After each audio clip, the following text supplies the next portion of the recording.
Hola, mi amigo querido. Esta semana grabo este comentario mientras me encuentro en la ciudad de Tuxtla Gutiérrez, iniciando una caravana de capacitación para la iglesia. Pues esta semana responderemos a una pregunta que mucha gente se hace al devolver el sagrado diezmo. La gente se pregunta, ¿cómo es usado finalmente el diezmo? ¿Quién lo administra? Y por otro lado, las personas que administran el diezmo no corren el riesgo de usarlo de manera inadecuada. En ese caso, si las personas usan mal el diezmo, ¿debo continuar devolviéndolo o puedo usarlo a mi criterio, ayudando a los pobres, por ejemplo, o a algún predicador independiente que yo creo que es usado por Dios? ¿Debo hacer esto de acuerdo a las impresiones que Dios coloca en mi corazón? Bueno, la semana pasada vimos que el diezmo es del Señor y por lo tanto devolvérselo es un asunto de honestidad con Él. Yo no lo puedo usar a mi criterio. Debo respetar las instrucciones divinas con respecto a su uso. En el estudio de esta semana analizaremos este asunto. Pero lo primero que debemos saber es que antes de irse al cielo, Jesús reunió a sus discípulos y les confió la misión de predicar el Evangelio a todo el mundo. Esta orden no fue dada porque Jesús no pudiera predicar el Evangelio. Ahora, Jesús es Dios. Si Dios quisiera, el mundo entero sería evangelizado en un instante. Ahora, Dios nos confió la misión porque nosotros necesitamos involucrarnos en la evangelización para crecer en nuestra experiencia cristiana. El cumplimiento de la misión en la vida espiritual es como el ejercicio en la vida práctica. La persona que no se mueve físicamente corre el riesgo de atrofiarse. Y en la vida espiritual, la persona que no sale, busca una persona para conducirla a Jesús, también corre el riesgo de atrofiarse espiritualmente. Por lo tanto, Dios quiere que participemos activamente de la obra más importante en la tierra, que es la obra de conducir personas a Jesús.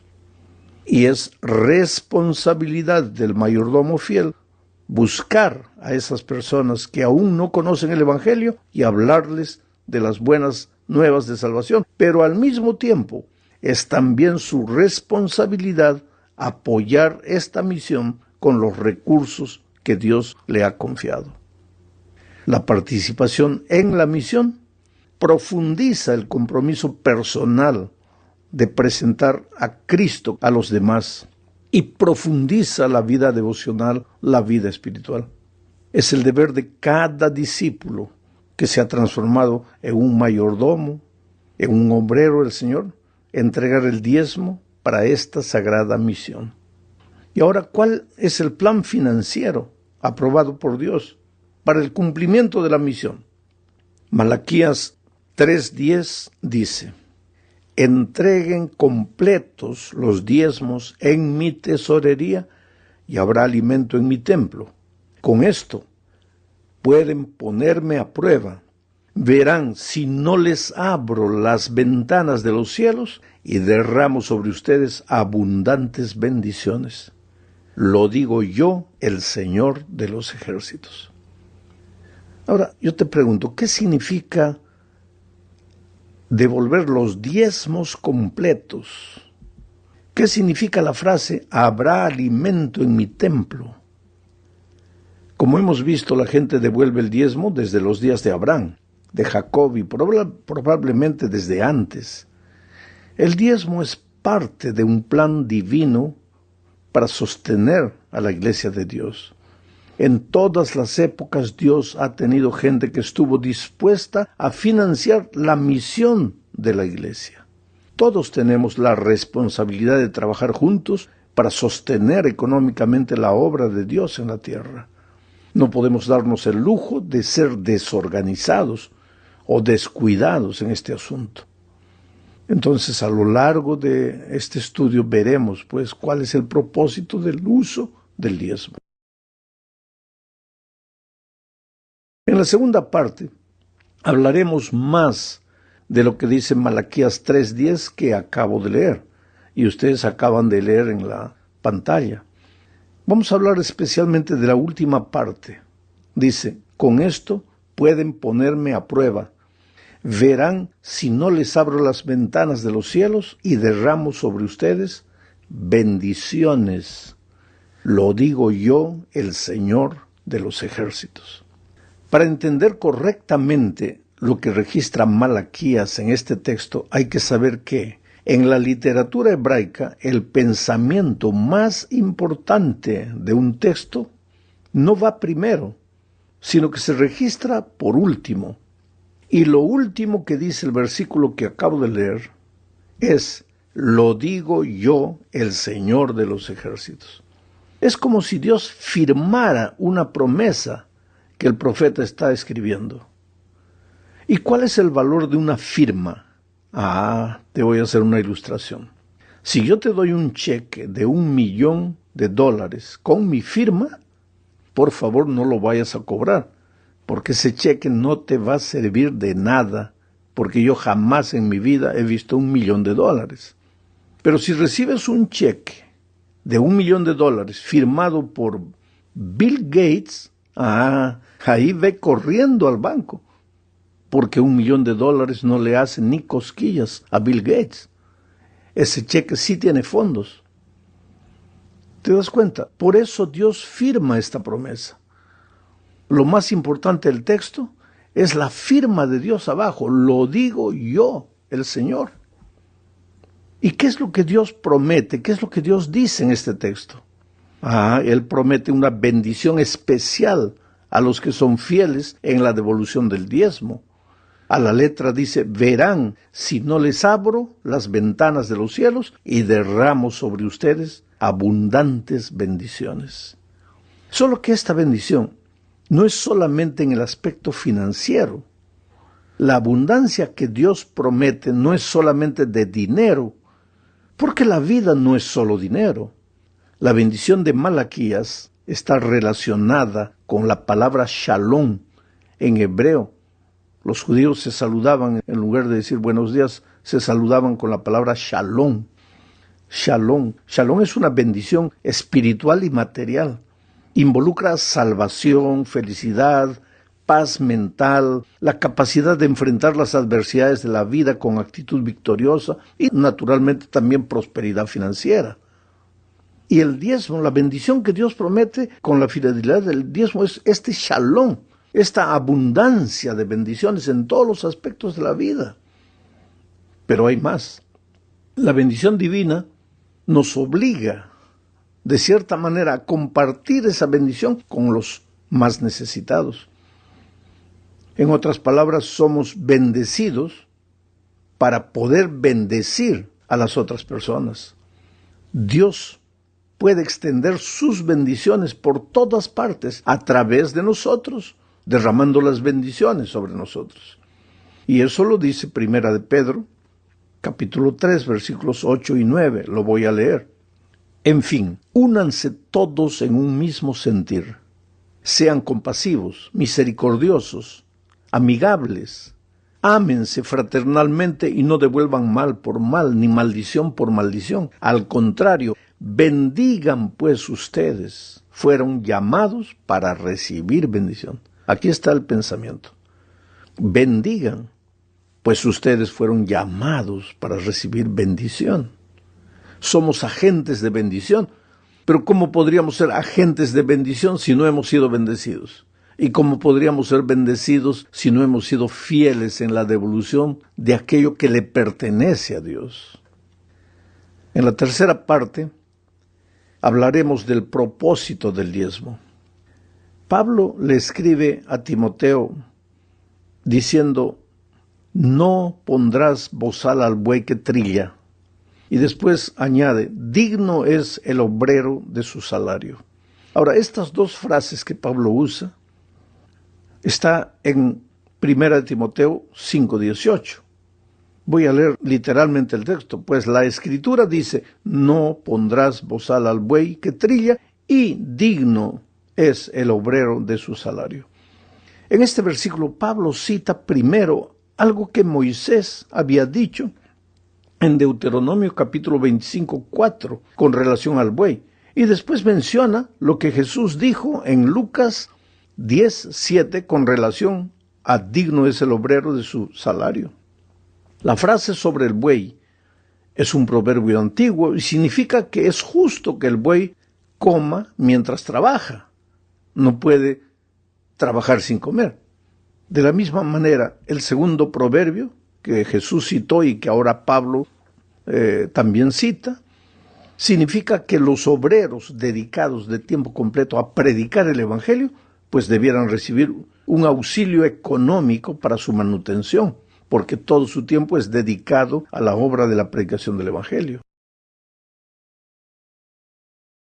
Para entender mejor lo que estoy diciendo, es necesario conocer la soberanía de Dios y su cuidado con todo lo que Él establece. Por ejemplo, al establecer el ministerio de los levitas, que se dedicaban exclusivamente a las actividades espirituales en los tiempos de Israel, el Señor pues determinó que los levitas usaran el diezmo para su manutención. Eso es lo que dice Números capítulo 18, versículo 26. Habla con los levitas y diles: cuando ustedes reciban de manos de los hijos de Israel los diezmos que yo les he dado como su herencia, deberán presentarme el diezmo de los diezmos como ofrenda mecida.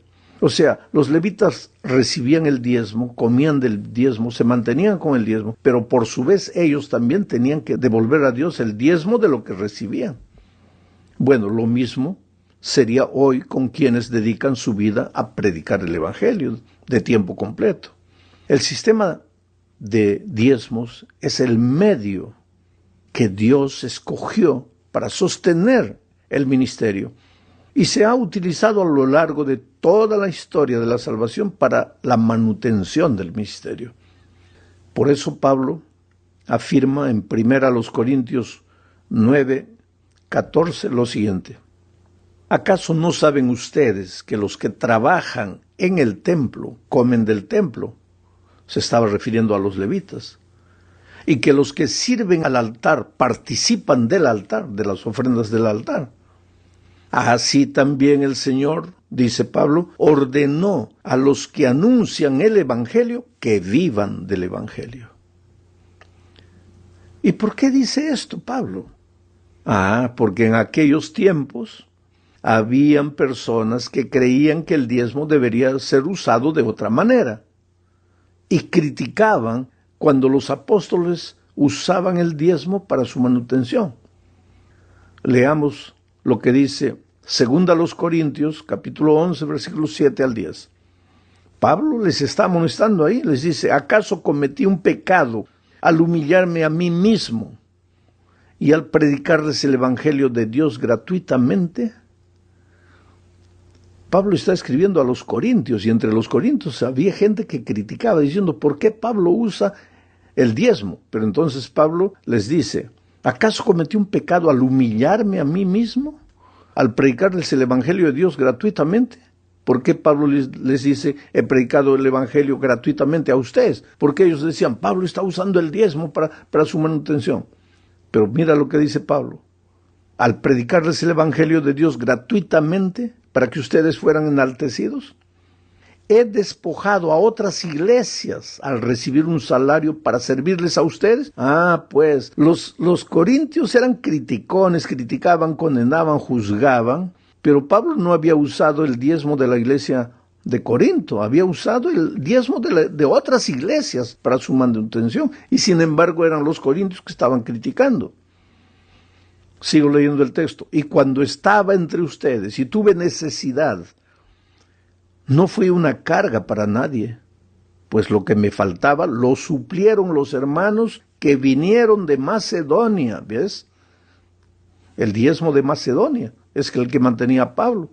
Y los criticones eran los corintios, cuando de los corintios él no había tomado nada del diezmo. Sigo leyendo. Procuré entonces no ser una carga para ustedes, y seguiré haciéndolo así. Por la verdad de Cristo que está en mí, no se me impedirá tener este motivo de orgullo en las regiones de Acaya.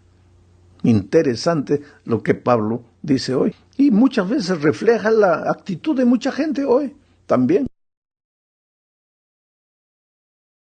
Vamos a la cuarta parte. Veamos aquí otro principio que está involucrado en el tema del diezmo. ¿A dónde debemos llevar el sagrado diezmo? Dios es un Dios de orden. Existe un depósito para todo lo que Dios creó. Por ejemplo, Jeremías 10:13 dice que hay un depósito para el viento. El texto dice, habla él y se juntan las aguas en los cielos y se levantan las nubes en los confines de la tierra. Con los relámpagos le abre paso a la lluvia y deja que el viento salga de sus depósitos. Hay un depósito para el viento. También hay un depósito para el agua. Salmos 33:7 dice, el Señor junta el agua del mar en una vasija y pone en un depósito las profundidades del mar. Hay un depósito para el agua. Y para la nieve y el granizo también hay un propósito. Job 38:22 dice, ¿has entrado en los depósitos de la nieve? ¿Has visto dónde está almacenado el granizo? Interesante. Ahora, lo más interesante que todo esto es que Él, Dios, tiene el control de esos depósitos. Ahora yo te pregunto, ¿por qué entonces no tendría un depósito para el diezmo sagrado? ¿Y por qué Él no tendría el control de ese depósito? Números 18:21 dice, a los hijos de Leví les he dado como herencia por su ministerio todos los diezmos de Israel, ya que ellos sirven en el ministerio del tabernáculo de reunión. Y en Malaquías, Dios dice, traed todos los diezmos al alfolí. El alfolí era la tesorería del templo, el depósito del diezmo. Había una especie de granero también en el templo de aquellos días, o al lado del templo, porque en aquellos tiempos el diezmo también era traído del fruto de la tierra, de los animales. No era solo dinero. En Deuteronomio capítulo 12, versículos 5 y 6, Dios instruyó a su pueblo diciendo, sino que buscarán el lugar que el Señor su Dios escoja de entre todas las tribus para poner allí la residencia de su nombre, y allí acudirán para llevar sus holocaustos y sacrificios, diezmos, ofrendas elevadas, sus votos y ofrendas voluntarias, y las primicias de sus vacas y de sus ovejas. O sea, Dios instruía. Hay un depósito que pertenece al templo. La gente que administra el templo, la vida de la iglesia, es la que administra ese dinero. ¿Y quiénes son ellos hoy? Los ministros. Ahora, ¿pueden equivocarse? Claro que pueden equivocarse, pero ellos darán cuenta a Dios de sus errores. Yo voy a ser fiel a Dios devolviéndole lo que es mío. Si alguien usa mal ese sagrado diezmo, pues él dará cuenta a Dios. Yo no puedo ser responsable por lo que otro es responsable, porque a mí no me dio Dios la responsabilidad de administrar el sagrado diezmo. Llegamos al fin de este comentario hablando del diezmo y la salvación por la fe. Lo primero que necesitamos entender es que Dios no puede ser comprado. No es porque le das el diezmo, estás comprando los favores de Dios. Tampoco podemos creer que Dios necesita de nuestro dinero, pues Dios es Dios, pues. A lo largo de mi vida he visto a Dios haciendo milagros, literalmente, para llevar su obra adelante. No había un centavo para un determinado proyecto y Dios de repente hacía aparecer ese dinero. Dios es Dios. El diezmo es una manera de conocer la soberanía divina. Ni siquiera es gratitud. Es respeto, es adoración al que es dueño de todo, que por amor compartió su vida con nosotros. No podemos caer en el peligro de creer que porque somos fieles en el diezmo, Él está obligado a bendecirnos. Le voy a contar una experiencia, y esta experiencia es interesante. En algún lugar, en el campo, en la agricultura, había un hermano fiel en la devolución de sus diezmos, y los vecinos, pues que no eran cristianos, se reían de él, se burlaban de él. Eres tonto, estás devolviendo dinero ahí para que los pastores coman, etc. Tú sabes cómo son los incrédulos.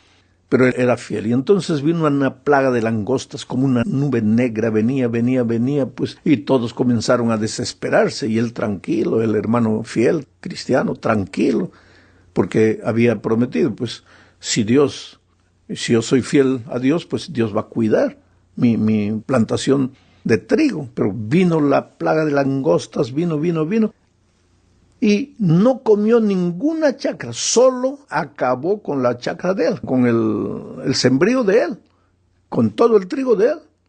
Y de los vecinos incrédulos no tocó nada.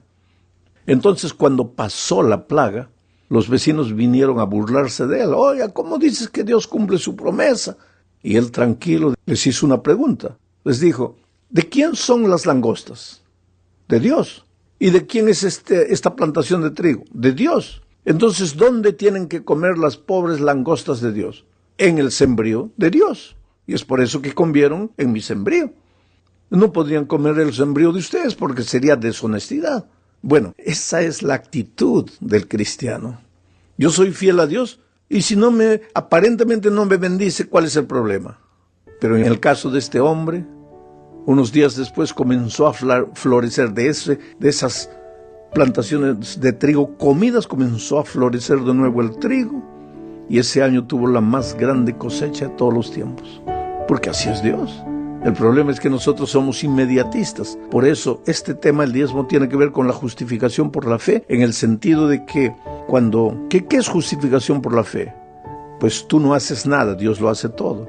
Igual con el diezmo, cuando tú le das el sagrado diezmo a Dios, se lo devuelves, tú te quedas con menos, aparentemente, no te va a alcanzar, pero Dios va a tomar control de todo, Dios va a hacer por ti lo que tú no haces. ¿Y qué es justificación por la fe? Es la obra de Dios que echa por tierra la obra del hombre y hace por el hombre lo que él no puede hacer.